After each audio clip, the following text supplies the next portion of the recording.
കഴിഞ്ഞ ദിവസം ചൊവ്വാഴ്ച ഇസ്രയേലിന് ഏറ്റവും വലിയൊരു തിരിച്ചടിയാണ് ഗസയുടെ വടക്ക് ഭാഗത്തുള്ള ബൈത്ത് ഹാനൂനിൽ ഉണ്ടായിരിക്കുന്നത്. ഇസ്രയേലിനെ സംബന്ധിച്ചിടത്തോളം ഉൾക്കൊള്ളാൻ പോലും പറ്റാത്ത വലിയ തിരിച്ചടിയാണിത്. ഇസ്രയേലിന്റെ വളരെ പ്രധാനപ്പെട്ട കാലാൾപ്പടയിലെ നഹാൽ എന്നറിയപ്പെടുന്ന ബ്രിഗേഡ്, അതായത് നെൽസ യഹൂദ ബറ്റാലിയൻ എന്നാണ് ഈ ബ്രിഗേഡിന് അറിയപ്പെടുന്നത്. ഈ ബ്രിഗേഡ്സിന്റെ മേജർ ജനറൽ സേലം അൽ കാരിഷത്ത് എന്നറിയപ്പെടുന്ന വ്യക്തിയാണ് കഴിഞ്ഞ ദിവസം ഗസയിലെ ബൈത്ത് ഹാനൂനിൽ മരണപ്പെട്ടിരിക്കുന്നത്.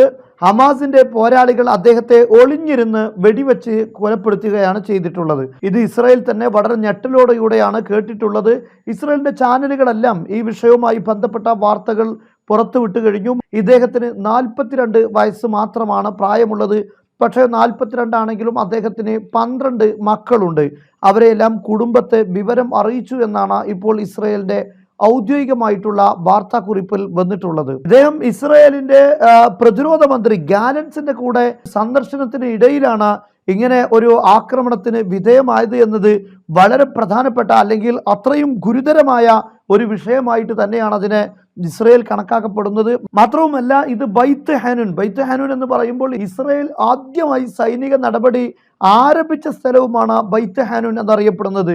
ഗസയുടെ വടക്ക് ഭാഗത്ത് ഇസ്രയേലിനോട് ചേർന്ന് നിൽക്കുന്ന ഒരു ഭാഗമാണ് ബൈത്ത് ഹാനൂൻ എന്നറിയപ്പെടുന്നത്.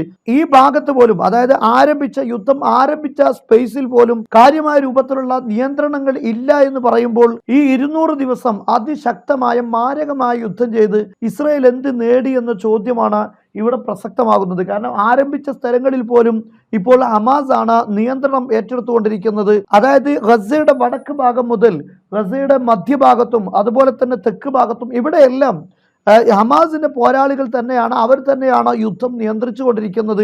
അവിടെ എല്ലാം ഇസ്രയേലിന്റെ സൈനികർക്ക് ഗുരുതരമായ പരിക്കേറ്റുകൊണ്ടിരിക്കുകയാണ്. ഇസ്രയേലിന്റെ ചാനൽ പുറത്തുവിട്ടതനുസരിച്ച് ഒരു ദിവസം 62 സൈനികരെങ്കിലും അംഗവൈകല്യങ്ങൾ ഉണ്ടാകുന്നു. അതുപോലെ തന്നെ അത്ര തന്നെ എണ്ണം ആളുകൾക്ക് മാനസികമായ പ്രശ്നങ്ങൾ ഉണ്ടാകുന്നു. ഇങ്ങനെയൊക്കെ ഇസ്രയേലിന്റെ പത്രങ്ങൾ തന്നെ റിപ്പോർട്ട് ചെയ്യുകയാണ്. ഈ യുദ്ധം യഥാർത്ഥത്തിൽ ഇസ്രയേലിനെ ഏതോ ഒരു അപകടത്തിലേക്ക്, ഇസ്രയേലിന്റെ അന്ത്യം കുറിക്കുന്ന അപകടത്തിലേക്കാണ് കൊണ്ടുപോകുന്നത് എന്നാണ് ചില ആളുകളൊക്കെ വിലയിരുത്തുന്നത്.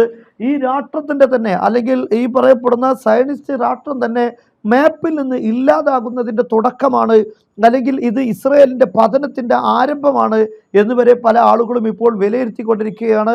അതായത് തുടങ്ങിയ സ്പേസിൽ തന്നെയാണ് ഇപ്പോൾ ഗസയിലെ യുദ്ധം നിലനിൽക്കുന്നത്. ഒരു നേട്ടവും ഉണ്ടാക്കിയെടുക്കാൻ അവർക്ക് കഴിഞ്ഞിട്ടില്ല. ഒരു ബന്ദിയെ പോലും മോചിപ്പിക്കാൻ കഴിഞ്ഞിട്ടില്ല. ഗസയെ കീഴടക്കാൻ കഴിഞ്ഞിട്ടില്ല. ഹമാസിന്റെ ആളുകളെ പിടികൂടാനായിട്ടില്ല. അവരുടെ ടണലുകളും സംവിധാനങ്ങളും തകർക്കാനായിട്ടില്ല. ഇപ്പോഴും യഥാർത്ഥത്തിൽ 25 ബറ്റാലിയനാണ് ഹമാസിന്റെ പോരാളികൾക്കുള്ളത്. ഈ ബറ്റാലിയനിലെ 12 ബറ്റാലിയനും വടക്ക് ഭാഗത്താണ് നിലനിൽക്കുന്നത്.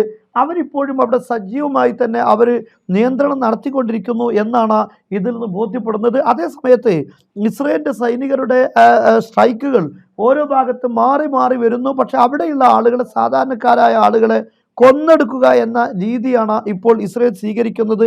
അതായത് യുദ്ധ കുറ്റകൃത്യങ്ങൾ, സാധാരണക്കാരെ കൊല്ലുക എന്നതിലപ്പുറം ഒരു സൈനികമായ ഒരു ലക്ഷ്യം നേടിയെടുക്കാൻ ഇസ്രയേലിന് കഴിയുന്നില്ല. അവിടെ യഥാർത്ഥത്തിൽ ഹമാസും അതുപോലെ ഖുദ്സ് ബ്രിഗേഡ്സ് തുടങ്ങിയിട്ടുള്ള ഈ വിമോചന പ്രസ്ഥാനങ്ങൾ തന്നെയാണ് കാര്യങ്ങൾ നിയന്ത്രിച്ചു കൊണ്ടിരിക്കുന്നത് എന്നതാണ് ഇതിൽ നിന്നെല്ലാം വ്യക്തമാകുന്നത്.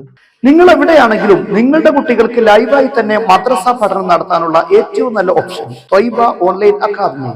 ഒരു വിദ്യാർത്ഥിക്ക് ഒരു അധ്യാപകൻ, 45 മിനിറ്റ് ലൈവ് ക്ലാസുകൾ, അനുയോജ്യമായ സമയം തിരഞ്ഞെടുക്കാനുള്ള അവസരം, ഇംഗ്ലീഷിലും മലയാളത്തിലും ക്ലാസുകൾ, ഇസ്ലാമിക് ലൈഫ് സ്റ്റൈൽ പരിശീലനം, കൂടാതെ ഖുർആൻ ഹിഫ്ള് കോഴ്സുകൾ, school tuition, spoken English, spoken Arabic, graphic design, video editing, social media courses, ഡോക്ടേഴ്സിനും എഞ്ചിനീയേഴ്സിനുമുള്ള പ്രത്യേകം കോഴ്സുകൾ.